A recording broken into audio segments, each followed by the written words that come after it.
How to train your brain to think positive. Hey everyone, and welcome back. Have you ever felt like your brain is a runaway train of negative thoughts?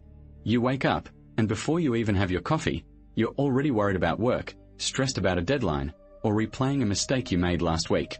It's like your mind is pre-programmed for pessimism. And you know what? In a way, it is. Our brains have a natural negativity bias. It's a survival mechanism. Our ancestors needed to be hyper-aware of threats, the rustle in the bushes, the shadow that could be a predator. But in our modern world, that same mechanism can turn us into chronic worriers. The good news? We can change it. We can rewire our brain. We can train them to think positive. And that's what we are going to talk about today. This isn't about ignoring your problems or forcing yourself to be happy all the time. That's not realistic. This is about building mental resilience, about creating a healthier and more balanced inner dialogue. We are going to dive deep into a 7-step process to train your brain to find the good, even when things are tough. So grab a notebook, maybe a cup of tea, and let's get started. First, let's understand what we are up against. The negativity bias is a real thing. Psychologists call it the asymmetry of positive and negative events. Essentially, negative events have a greater impact on our psychological state than positive ones. Think about it. A single criticism can sting for days, but a dozen compliments might not even be remembered. This is because negative information is processed more thoroughly by the brain. It's like a warning sign that demands our attention. Our amygdala, the part of our brain responsible for processing emotions, is highly sensitive to negative stimuli. But here's the key: this is a habit, not a hardwired fate. Just like we train our bodies in the gym, we can train our minds to focus on what's right. So, how do we do it? Here are 7 powerful, actionable steps you can start taking today. Think of this as your mental fitness routine. Our first step is awareness. You can't change what you don't notice. For the next week, I want you to become a thought detective. Whenever you find yourself in a spiral of negative thinking, just stop and label it. You don't have to fight it, just say to yourself, there's a negative thought. The key here is non-judgment. Don't beat yourself up for having the thought. Just observe it. It's like watching clouds pass by in the sky. You're not the cloud, you're the observer. This simple act of separation is incredibly powerful. It creates a tiny bit of space between you and the thought, giving you the power to respond instead of react. Once you've caught the thought, it's time to reframe it. A negative thought is often a story we tell ourselves. I'm going to fail this presentation. My boss is mad at me. These are narratives. Your job is to find a more balanced, realistic perspective. Instead of, this is a disaster, try, this is a challenge I can learn from. Instead of, they don't like me, ask yourself, what's the evidence for that? Is there a more neutral explanation? This isn't about lying to yourself. It's about finding the most accurate and empowering perspective. This is one of the most powerful tools in your arsenal.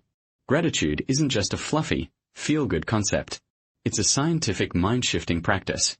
When you actively look for things to be grateful for, you are literally training your brain to seek out the positive. I want you to try this simple exercise. Every morning or every evening, write down 3 things you are genuinely grateful for. It could be as simple as the hot water in my shower, a good song I heard on the radio, or a kind word from a friend. This practice forces your brain to switch from a lack mentality to an abundance mentality. It reminds you that even on a bad day, there are still good things happening. Consistent gratitude is like giving your brain a daily vitamin for positivity. Our world is saturated with negativity. The news, social media feeds, even conversations with friends can often focus on what's wrong. While it's important to be informed, constant exposure to bad news can create a state of chronic anxiety and fear. Studies have shown a direct link between high news consumption and increased levels of stress and anxiety. Your brain is absorbing all of that negativity, and it's training itself to see the world as a dangerous and bleak place. I'm not saying to live in a bubble, but be intentional.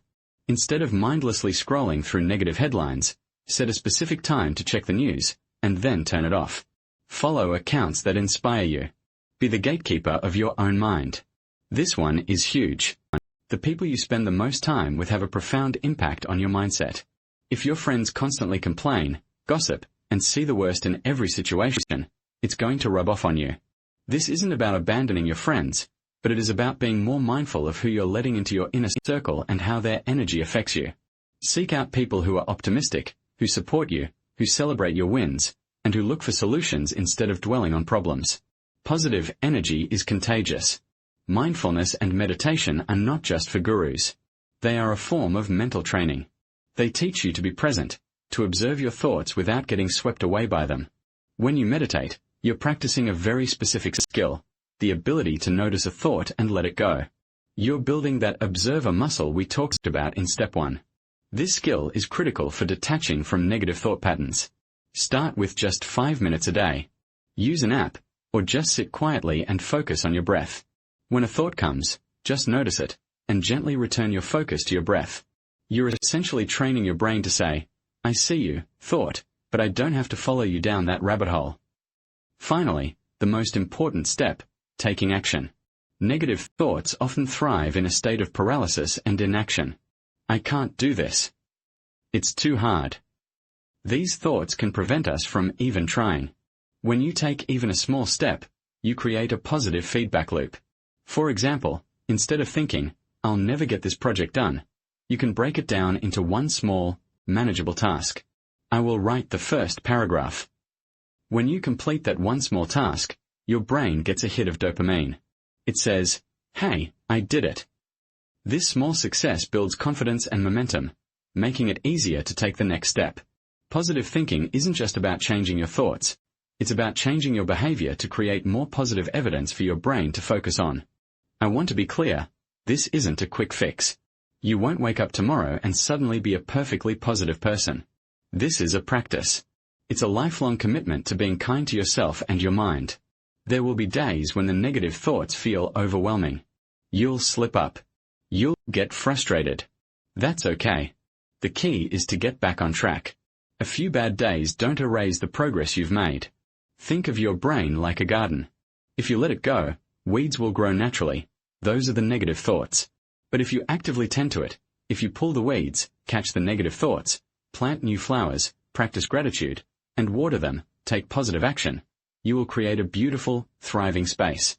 Catch your negative thoughts, reframe the narrative, practice gratitude, limit negative consumption, surround yourself with positive people, practice mindfulness, take action. So, I challenge you. Pick one of these steps and commit to it for the next week. Start with something small. Maybe it's just writing down one thing you're grateful for every night. Remember, a journey of 1,000 miles begins with a single step.